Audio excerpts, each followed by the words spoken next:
CMI is your full-service human resources provider in Central Kentucky. For 15 years, CMI Human Resources has taken great pride in helping organizations and people work.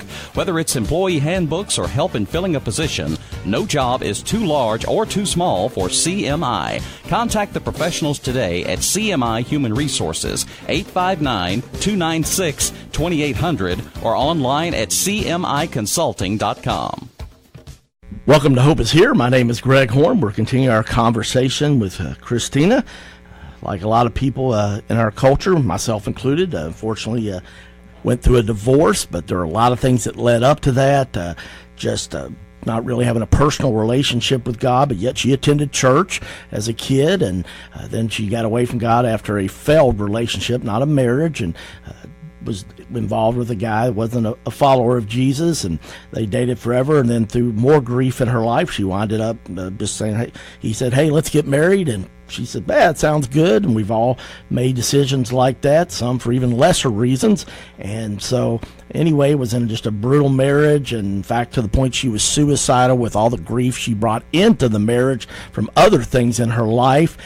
Thank goodness one day when she was almost in a car wreck, after she escaped that, she had the thought, I wish I had just been hit that day, my car and totaled, and I could have just been out of this pain and misery and be dead. And so many people I know can relate to that. So I want to just encourage you, if you missed our first two programs, go back. These are a little under 14 minutes. Just go check out at our website, our podcast, and it's simply at hopeishere.today, and you can hear more about her story. And I know there's going to be a lot of things you can relate to, even if you're men, because as she's been sharing part of her story, I've been over here shaking my head like a bobblehead, just going, yep, been there, understand that. So when we cut off things yesterday, Christina, you had just started a divorce recovery program, but, you know, I love how God, a lot of times, he can speak through just one person, but a lot of times he'll also confirm it through somebody else. So how did you find out about this divorce recovery program? Tell us about that. Yeah, my counselor that I mentioned yesterday, she had brought it up to me, but didn't have a ton of details about it. And then a dear friend of mine had saw info about it when she went to a church service that I hadn't gone to, and so she picked up a pamphlet about it and screenshot me a picture of it. And so after hearing it from two different people, I was like, I think that I'm supposed to go to this. And so I started, and it was a 13-week program where you go once a week. And like I said, it's for anybody. You don't have to be a member at the church where it's being held, or you don't have to be a faith-based person. It can help anyone. But I just really gained a strong community who understood exactly what I was going through. And they didn't make me feel different for being divorced, which was huge, because when you go through a divorce and when you say it, you feel like, even though you don't, people won't admit it, you do feel like people judge you a little bit. Well, let me ask you this. I know the first time I had to tell somebody that I was divorced, I almost couldn't say the word divorce. Did you find it like that? Or? Yeah. For a long time, instead of saying ex-husband, I would say former spouse. It lessened the pain. Lessened the feeling. I didn't get divorced. I just have an ex-husband. I have a former spouse. I like that. I haven't heard that one, but it was. I mean, the first time I had to say that, somebody asked about my marriage and how's.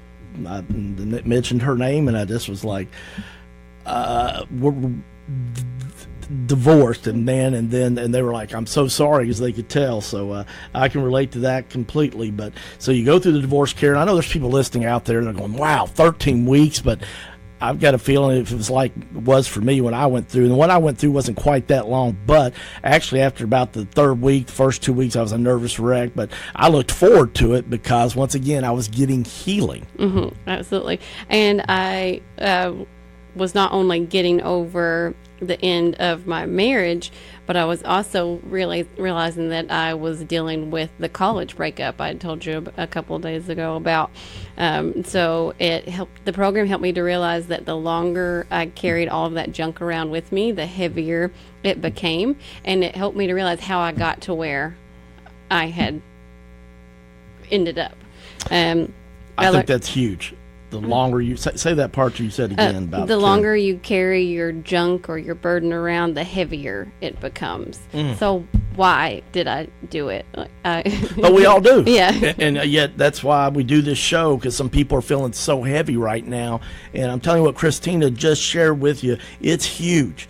I know in my own life that there's been times, and she's sharing it with you, that if you're feeling so heavy and overwhelmed, like you want a car to hit you, and you don't want to wake up in the morning. I mean, there's different forms and fashions, obviously, of people not wanting to live anymore. And if everybody's pretty much honest, they've had that thought at some point, but a lot of it's because of dealing with some burden, junk. I love that word, and we all got it. As I heard somebody say one time, people don't like to say they have baggage, so I just say, yeah, I've got some luggage.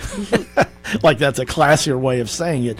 But once you deal with that, man, it's amazing how much healthier you feel and freedom. And most people want to lose some weight. It kind of feels like you've got a 15-pound backpack off you, isn't it? My eyes were opened for the first time, and the program also helped show me that that God creates no wrong.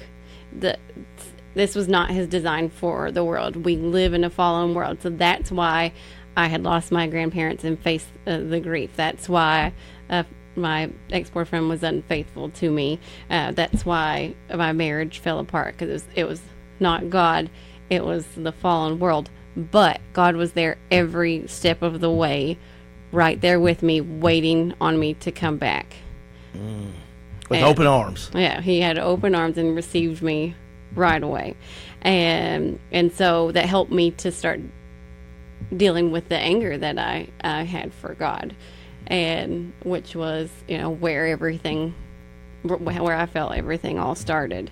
So while I was going through divorce care, a good friend had voiced his feelings for me while I was going through the program, and I told him I would like to wait to date until I had finished divorce care.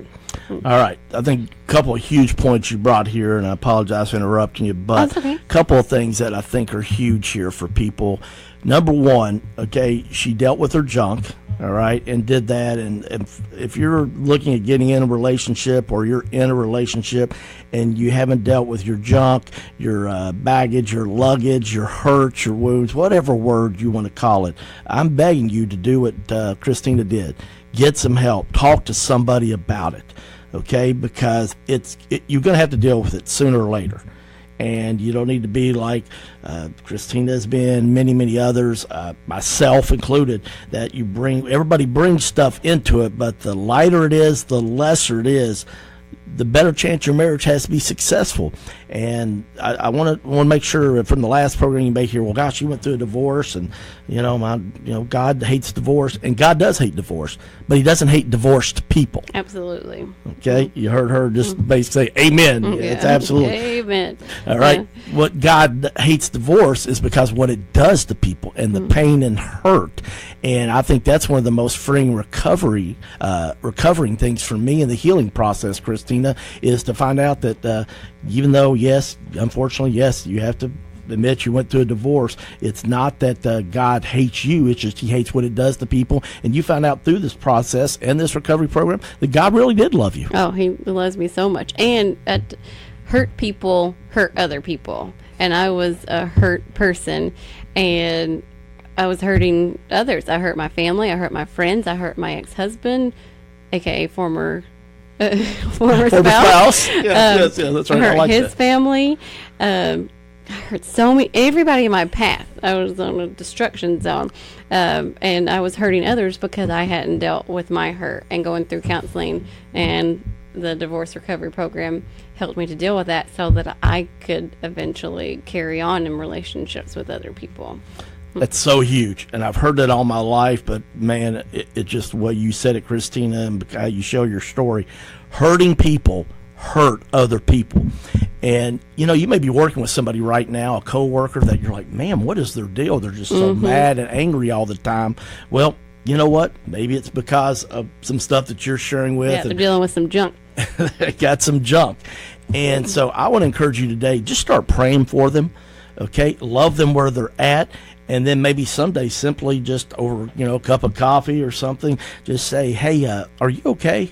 Because a lot of times we've all known people, and we've been there ourselves, where there's a little bit too much smoke for such a small fire, for such a simple situation.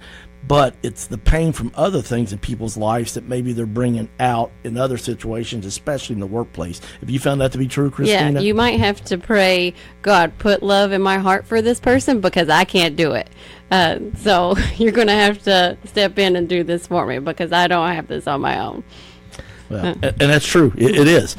But the Bible talks about that it's easy to love those who love us and are like us. Yet the Bible talks about in Proverbs that when you love your enemies, and that's what people that are kind of mean to us and say things about us sometimes look like as our enemies, that it says when you love them and do things for them, it's like pouring hot coals over their heads. And I tell you, I've not done it often. I'm embarrassed to say that, and I'm a little bit older than Christina. Okay, actually, I'm a lot older than Christina, but the point being is that when I have humbled myself and done that, I've seen God work in some big ways. And so I want to encourage you today, if somebody's acting ugly on the outside, because of what Christina said is so huge, hurting people hurt other people. And maybe the reason you're hurting other people is because you're hurting, but get some help. The second thing that I want Christina to talk about in just the final couple minutes we have our program today, she's going to be back one more program tomorrow, is that you got this divorce recovery program. There's obviously other people that are going through divorce, and there's attractive people you connect with. And so you had that happen to you. Some guys said, hey, I'd like to go out. And you said the 4-letter word, what? Wait. Yeah. And he wasn't in the program with me. He was just a friend I had before that that I knew I kind of had an interest in, and then I knew he felt the same way when he voiced those feelings. And like we said, hurt people hurt other people, and I didn't want to. I was like, I'm done with repeating the same pattern of not dealing with something and moving on to something else to try to get over it. And so I didn't want to do that to him. I didn't want to do that to me. And so he was very patient with me. I told him I didn't want to go on any dates until I finished the program. And he could have dated anybody he wanted to that time, but he waited for me. He didn't ask me out until after I graduated. We would hang out in like group settings, but no one-on-one dating, and so and you get to know people in group settings too. See how they interact with other people. And then when we went on a couple of dates a month for about 6 months after I graduated. So he dealt with my restrictions on how often I wanted to go on dates. Did you say a couple dates a week? A couple dates a month. Okay. Well, that's what I thought you said. Yeah. And once again, I love, and I think the word I'm coming back to again, you said wait. And man, that's hard to do for a lot of us, and especially when you have feelings or care about people. We live in an instant microwave society, and I think God's in the crock pot business. I say that. Obviously, something tastes better always that comes out of a crock pot than a microwave, but it takes time. But you kept saying wait, and not only you did dating in groups, then you started doing just 2 dates a month. Now, there's 30 days in a month, 31, February, I know it's 28, 29. But Christina stuck to her guns and said, no, this is how we're going to do it because I don't want to hurt other people. Yeah. And so, wow, this has to be a special person. But at the end of the day, definition of insanity is when we keep doing the same thing and expect different results, right? I was insane. So I was like, this is ending here. I got to break the cycle. And he was even more patient because we were just going on dates. We weren't officially in a relationship. And a lot of our friends like, well, you guys are crazy. You're going on dates. You're boyfriend, girlfriend. Like, no, it's different. And so I didn't want to officially be in a relationship till I knew I could stand on my own. So I waited he waited for me to go on a solo trip by myself. All right, I want to cut you off there because that's a cool point. I want you to hear about why she took this trip. So stay with us. She's going to be with us one more program. Tune in tomorrow at 12:45 p.m. for Hope is Here.